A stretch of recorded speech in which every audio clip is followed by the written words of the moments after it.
নিজের ঘরটা ভেঙে ফেলা হবে। এটা শোনার পর বুকের মধ্যে কেমন হয়ে ওঠে, কতটা খারাপ লাগছে আমার দাদি সেটা বুঝতেই পারছি।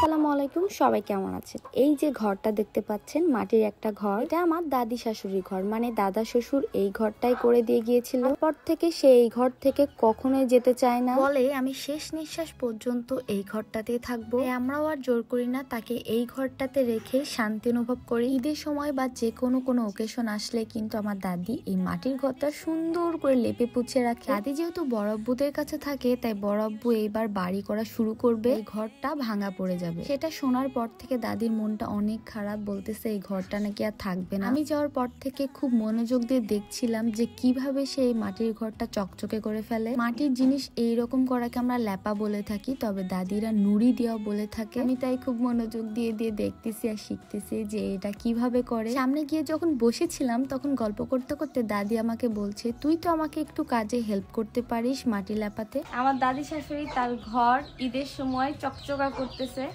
আমাকে বলতেছে যে তুই যে এত কাজ করিস আমার ঘরটাও লেপে দে। আমরা বলি লেপা, আর দাদি বলছে নুড়ি দিয়ে দে।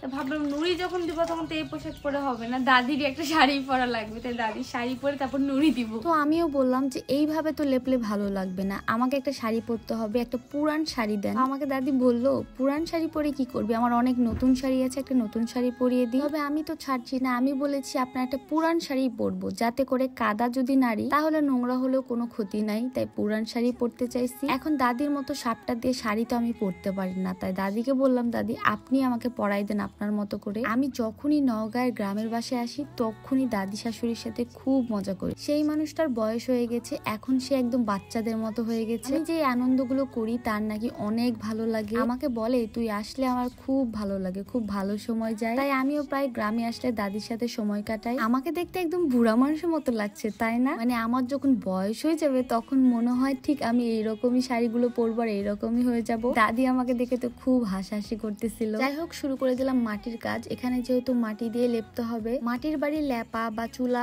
কখনো আমি এই ধরনের কাজ একেবারেও ট্রাই করিনি। ছোট ছোট যে সাইড গুলো নিয়ে ফুটা ফুটা আছে সেইগুলো আগে মাটি দিয়ে সুন্দর মতো ভরাট করে ফেলতে হবে। আমিও একটু চেষ্টা করছিলাম সুন্দর মতো এই কাজগুলো করার, জানি না কতটুকু পারছিলাম। ঠিক পেছন থেকে মনে হচ্ছিল যে আমি দাদি, মানে দাদির বয়সী হয়ে গিয়েছি। তবে একটা সত্যি কথা, আমাকে আমার দাদি শাশুড়ি অনেক বেশি ভালোবাসে। আমার দাদি চলে যাওয়ার পর থেকে আমি আমার দাদি শাশুড়িকে নিজের দাদির মতোই দেখি। জীবনের বয়স্ক মানুষগুলোই হচ্ছে আনন্দের একটা কারণ। আসলে নাতিপুতি দাদি নানিদের থেকে কিন্তু অনেক কাজ শিখে আর তাদের কাছেই কিন্তু আনন্দ অনুভব করে। এটা তার স্বামীর ঘর, তার নিজের ঘর, তাই সে কি সুন্দর করে এই ঘরটাকে ঠিক করছে। আমরা যেমন নিজের বাড়িকে নিজের মতো করে সাজিয়ে গুছিয়ে রাখি আর বিয়ের পরে স্বামীর বাড়িকে নিজের বাড়ি বলে থাকি, তাই সেও নিজের বাড়িটাকে কি সুন্দর করে সাজাচ্ছে। দেখতে দেখতে প্রায় হয়ে এসেছে, আর এই পুরো ঘরটাই হচ্ছে অনেক বড় একটা ঘর। এই কাদামাখা হাতে এরকম কাজ করতে দেখে আপনাদের বর্ণাপুকে কেমন লাগছে বলেন তো? এইভাবে শাড়ি পরার কারণ একটাই, এইরকম একটা কাজ করতেছি আর এইরকম ভাইবস না থাকলে ভালো লাগে? এখানে বলেন তো কোনটা দাদি আর কোনটা আমি? দুইজনকে মাশাআল্লাহ অনেক কিউট লাগছিল। আমি সব থেকে যার থেকে বেশি ভালোবাসা পাই সেটা হচ্ছে এই মানুষটা। সেই স্মৃতি হিসেবে তারা এই ঘরটাকে অনেক যত্নে রেখেছিল। কয়েকদিন বাদে যেহেতু বাড়ি হয়ে যাবে তখন কিন্তু খুব বেশি মিস করবে তারা এই ঘরটা। আমি যেহেতু এটাকে ল্যাপা বলি তাই ল্যাপাই বলছিলাম, তো বারবার দাদি বলতেছিল নুড়ি দে নুড়ি দে। এটা শুনে আমার কাছে অনেক হাসি লাগতেছিল।